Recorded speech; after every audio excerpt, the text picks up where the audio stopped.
Okay, so our next speaker, I had heard about the program she's working on at the Rick Anthony Zero Waste Symposium in San Diego, and I talked to some people, and I said, we have to get somebody up here, and Chelsea is the person. So she is an environmental specialist with the City of San Diego. She administers the innovative reuse and repair programs for the city, including leading its internal surplus property initiative and engaging multiple stakeholders to expand the San Diego County Reuse Network, a very cool network, by the way.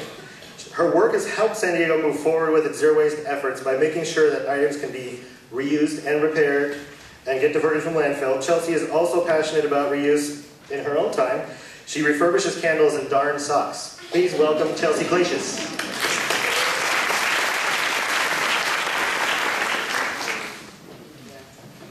Thank you so much for having me today. I'm going to move this down just slightly because I'm very short. Like Jordan said, I'm going to be speaking today on reuse and repair programs in the San Diego region. The San Diego Reuse Network, a thrift store working group that we are working on, as well as a surplus property program in the city of San Diego.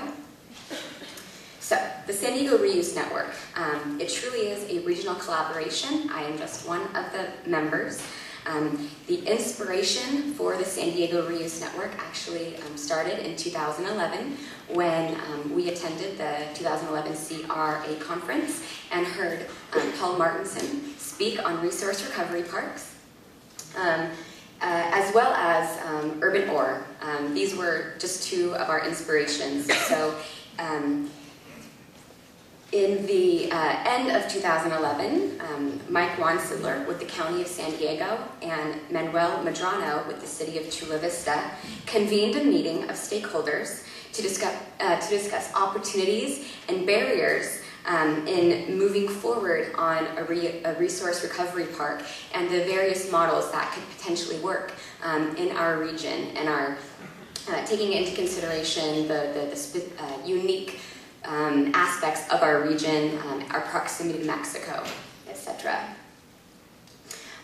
The meeting was very well attended, and all of the parties that were there were very interested in reuse and in repair and in implementing not only a reuse recovery park, but really to promote the brand of reuse and repair.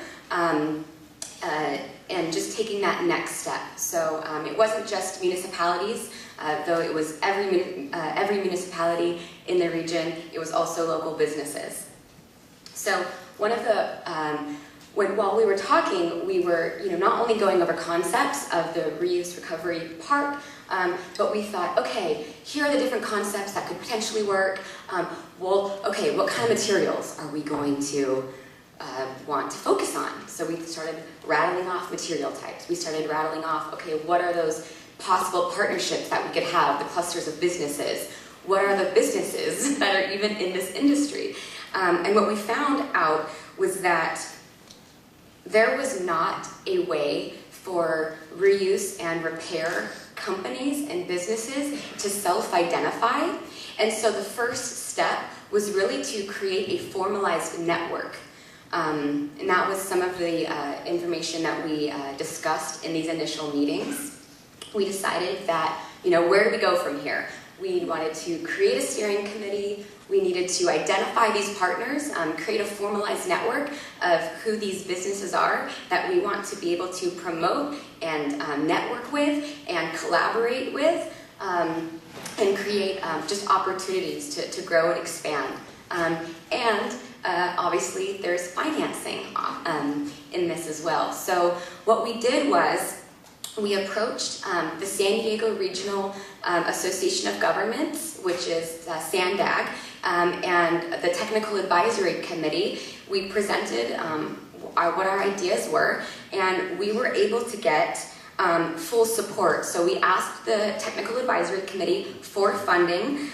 We received broad regional support. Every jurisdiction involved in the Association of Governments supported us, helped with funding, and also compiling the information. So people came out of the woodworks and saying, I know these businesses, we have contacts here and there. So it was a really amazing, collaboration and cooperation. So So the first initiative was the San Diego Repair Database. We had I Love a Clean San Diego created.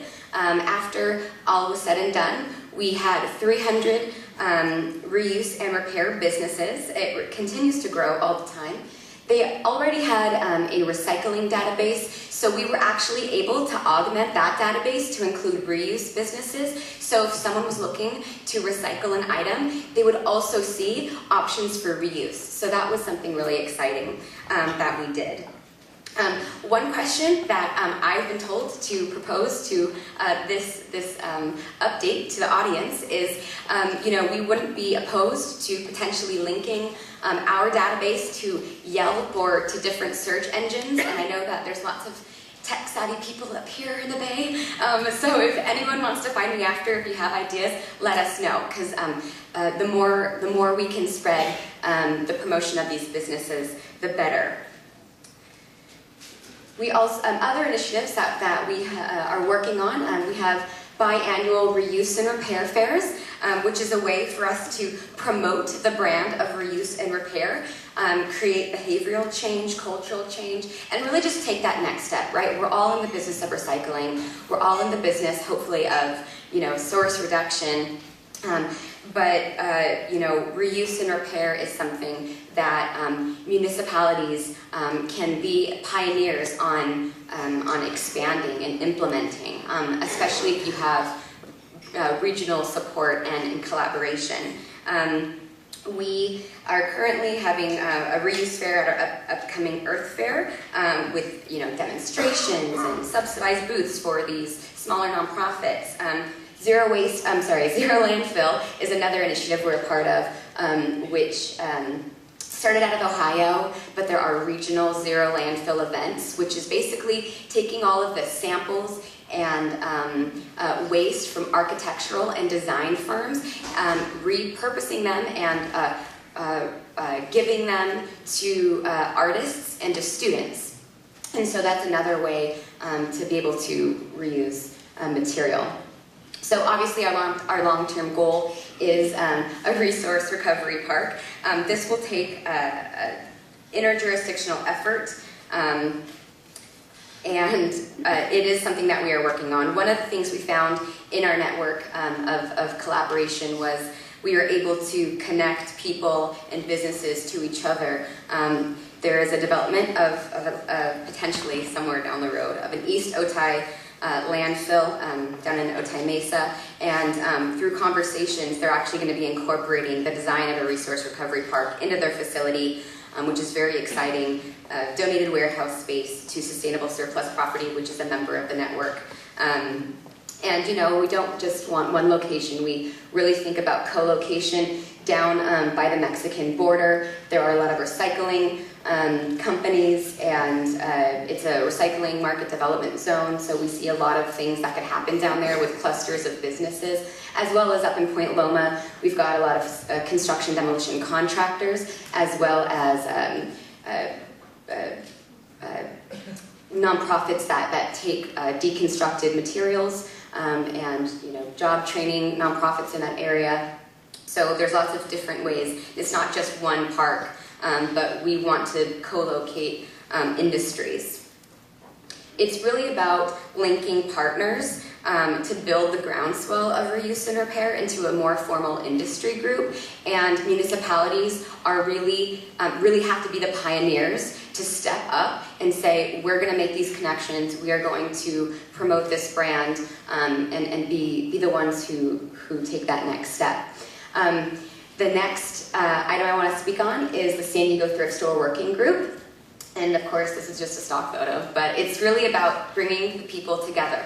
We haven't had any formalized industry association with thrift stores locally. There's been a lack of collaboration, lack of education, and so a lot of us, myself, the county, the city of Chula Vista, we had a lot of different connections with thrift stores, and we thought it would be a really good idea to formalize an industry to, there are very unique problems in thrift stores with textiles, broken furniture, pressboard, recycling, education, capacity, economies of scale. So we thought by bringing people together, connecting the large nonprofits with the small nonprofit stores, that we could really implement change. And so that has recently started.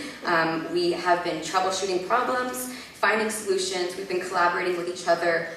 We've been able to strengthen the industry and help hopefully create a new industry of repair through the idea of reducing waste. So this is the aftermarket auction facility of Goodwill. I'm sorry the photos are so small, but I think that the presentation will be available later. So what I'd like to also mention is that we've already, in the meetings we've had, been able to see the internal collaboration between the thrift stores and partner some of the bigger ones with the smaller ones to create economies of scale and greater diversion, which is really exciting since we have not had that in the past, and we hope to grow as meetings continue.